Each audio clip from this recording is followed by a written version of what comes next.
इतने केयरलेस हैं। हमारे यहाँ एक, आपको याद होगा ना सीपी गुप्ता जी का टाइम, चंद्रभानु गुप्ता जी का टाइम, नहीं मुझे उनका बिल्कुल नहीं याद। चंद्रभानु गुप्ता जी के टाइम पे उनको चंद्रभानु मुझे गुप्ता जी चंद्रभानु गुप्ता के बारे में सिर्फ एक बात मालूम है, जब हम लोग यूपी भवन जाके रुकते थे दिल्ली में, तो वहां एक इम्पाला गाड़ी खड़ी हुई थी, तो यूपी भवन वाले बताते थे कि चंद्रभानु गुप्ता साहब इसमें चलते थे।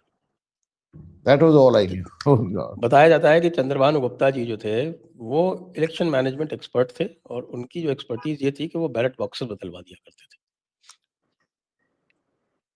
और इसलिए उनको मुख्यमंत्री बनाया गया था, क्योंकि वो इतने बड़े एक्सपर्ट थे इस मामले में।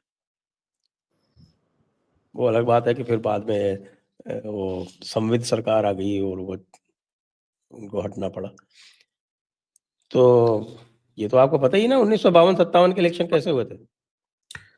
मुझे तो लोगों ने मेरे शो पे कमेंट करके बताया कि साहब उस समय इतना कम्युनल माहौल था और नेहरू और कांग्रेस के खिलाफ इतनी जबरदस्त फीलिंग थी कि नेहरू को समझ में आ गया था कि हम पहला ही चुनाव हार जाएंगे। तो हकीकत ये लोग कहते हैं कि उस दौरान किसी को वोट देने को ही नहीं मिला, तो सारा वोट सुरक्षा कर्मियों ने खुद ही डाल दिया। नहीं, वोट डाला कैसे जाता था? देखिए 1952 और उसके पहले के जो अंग्रेजों के जमाने में इलेक्शन वो भी आप बता रहे थे कि अलग अलग बक्से रखे रहते थे। और बक्से के ऊपर सिंबल, नाम, और आपको केवल एक कागज मिला, उसके ऊपर आप ठप्पा लगाइए और जिस कैंडिडेट को डालना चाहते हैं उसके बक्से में डाल दीजिए, बस। उसके बाद जैसे चाहे उसमें से जो चाहे जिधर से निकाल के उधर डाल दे। वो फेमस किस्सा है ना अबुल कलाम आजाद वाला, सुनाया था ना मैंने। जी फिर सुना दे। रामपुर का इलेक्शन। हाँ हाँ हाँ हाँ, वो जो पंत साहब को डायरेक्टिव गया था। हाँ, क्या अबुल कलाम आजाद हार गए तो तुम्हारी कुर्सी गई समझो। उन्होंने कहा डीएम को कि तुम्हारी कुर्सी गई समझो।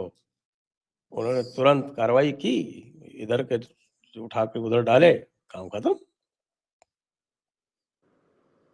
तो मौलाना आजाद ने कहा होगा नेहरू से ना कि यार तुमको 15 में से एक वोट भी नहीं मिला, तुम प्रधानमंत्री बने हुए हो और मुझे सांसद भी नहीं बनने दे रहे हो, कैसे चलेगा?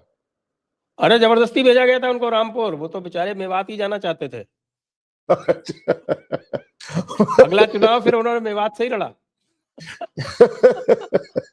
रामपुर से he got a square. Rampur से कहना दोबारा नहीं जाऊंगा। बिशन चंद सेठ थे हिंदू महासभा के, उनसे हारे थे, जिता दिया गया। तो ये जो वोट चोरी की बात करते हैं, इनको अवश्य बताया जाना चाहिए कि 1952 और 57 के इलेक्शन कैसे हुए थे।